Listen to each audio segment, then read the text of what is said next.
تو یہ کتاب میں نے جب چھاپی تو اس عہد کے ساتھ چھاپی کہ یہ کتاب میں ملک سے باہر لے جا کے جب اس کی لانچ ہوگی اور جو اس کتاب سے جو بھی رقم ملے گی وہ ہم نے کینسر کے مریضوں کے لیے 50% میں نے ڈونیٹ کیا۔ تو جب اپریل میں ہم نے یہ کتاب چھاپی تو امریکہ کے 8 شہروں میں اسی طرح دوستوں نے احباب نے چھوٹے چھوٹے فنکشنس کیے، تو الحمدللہ 1000 کتاب پہلے ایڈیشن کی چھاپی، خاصی کتابیں نکل گئی تھیں۔ تو پھر بعد میں بہت ساری جگہوں سے یہ بھی ہوا کہ جو کتاب ہمیں نہیں مل رہی ہے۔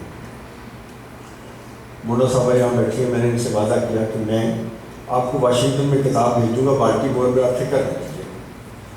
تو وہ وعدہ میں نہیں پورا کر پایا کیونکہ جب میں پاکستان پہنچا تو کتاب ختم ہو گئی۔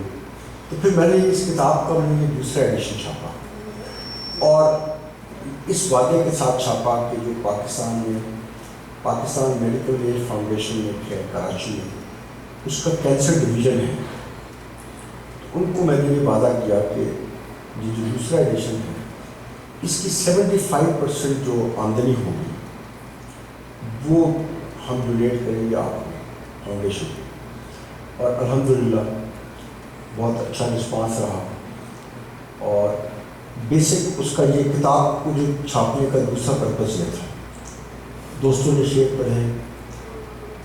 شعر میں جس معاشرے میں رہتا ہوں یا جہاں کام کرتا ہوں، بہت سی چیزیں، بہت سی باتیں میرا کہنے کا جی چاہتا تھا۔ میڈیم کیا ہے آپ کے پاس، آپ بات کہنا چاہتے ہیں، اور الحمدللہ میری 35 سال کی نوکری، سرکاری نوکری میں بہت مشکل ہوتا ہے کہ آپ سچویشنس کو کنٹرول کر سکیں۔ تو اس کنٹرول کا میرے پاس ایک ذریعہ تھا، وہ شعر لکھنا۔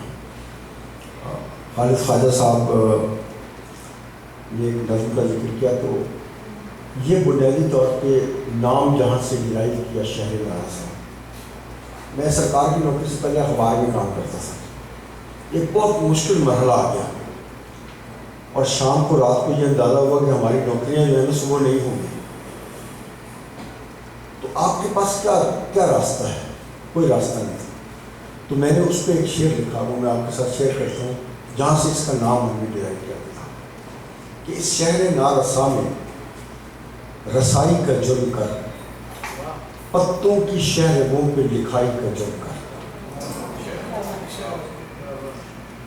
اور آپ کو یہ جان کی حیرت ہوگی کہ اگلے دن اخبار میں سخت سینسر تھا، صفحہ اول پہ صرف یہ شعر چھپا ہوا تھا اور نیچے میرا نام لکھا ہوا تھا، اور جو سینسر کرنے والے صاحب تھے ان کو شعر کچھ زیادہ سمجھ میں نہیں آئی،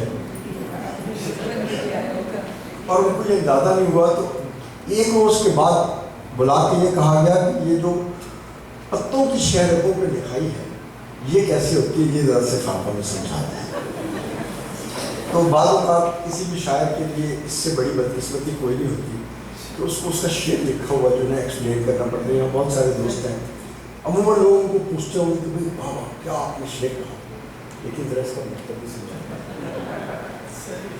تو میں آپ کے ساتھ کچھ 2-3 شعر اور ایک غزل آپ کے ساتھ ابھی شیئر کروں گا، اور ایک نئی غزل جس کو میں اس امید کے ساتھ آپ کے سامنے پیش کروں گا کہ برائے مہربانی اس غزل میں سے سیاسی مطلب نکالنے کی کوشش کی،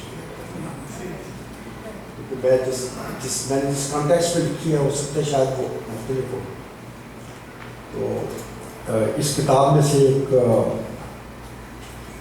غزل ہے، کچھ تو دوستوں نے شیئر کرے، ایک غزل مجھے خود بھی بہت اچھی لگتی ہے کہ موسموں کے شہر میں پانی کے گھر اگنے لگے، چپ ہوا کی کوکھ سے تنہا سفر اگنے لگے، اور ہاتھ کی ریکھاؤں میں ساکت ہوئے معنی و حرف،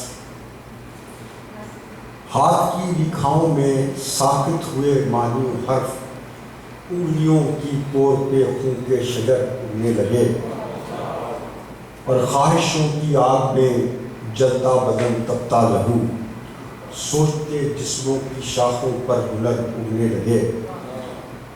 اور یہ جو شعر میں بھی آپ کی خدمت میں پیش کر رہا ہوں، یہ امریکہ میں کچھ عرصہ میں رہا. یہ اس وقت کسی ایک واقعے کے نتیجے میں ہو گیا. کہانی کیا ہو گیا کہ میری مٹی نے مجھے پہچان بخشی تھی، مگر آنکھ کی پتلی میں اجڑے خواب گھر اگنے لگے. میری مٹی نے مجھے پہچان بخشی تھی، مگر آنکھ کی پتلی میں اجڑے خواب گھر اگنے لگے. اور زندگی کی دوڑ میں طاہر اکیلا تو نہیں، وقت کی رفتار میں زخموں کے پر اگنے لگے. وقت کی رفتار میں پر اگنے لگے. اور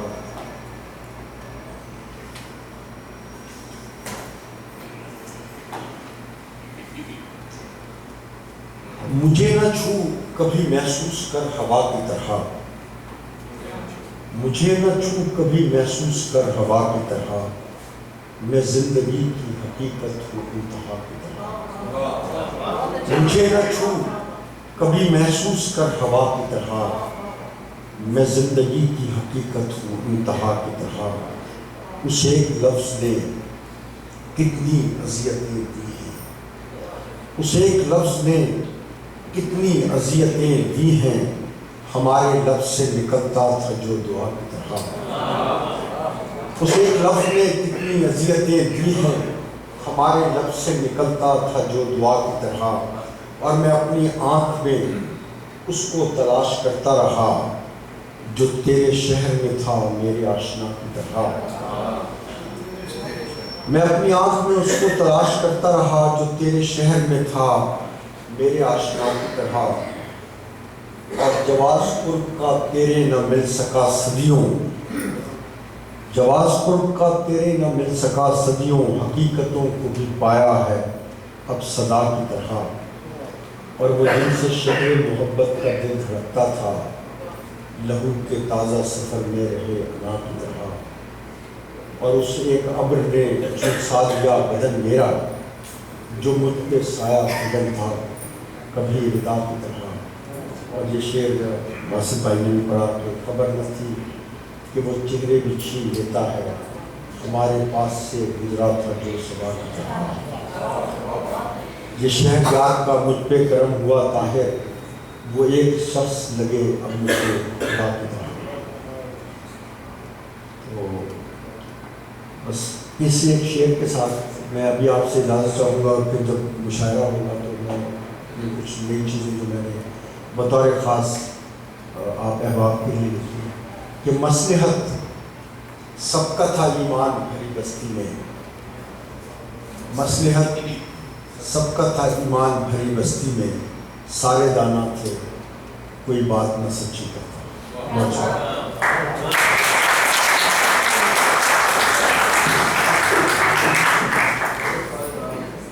بہت بہت شکریہ صاحب. ایک گاڑی باہر کھڑی ہے، مرسیڈیز ہے، پہلے میں سمجھا میری ہے، DNK 1090، اس کے اوپر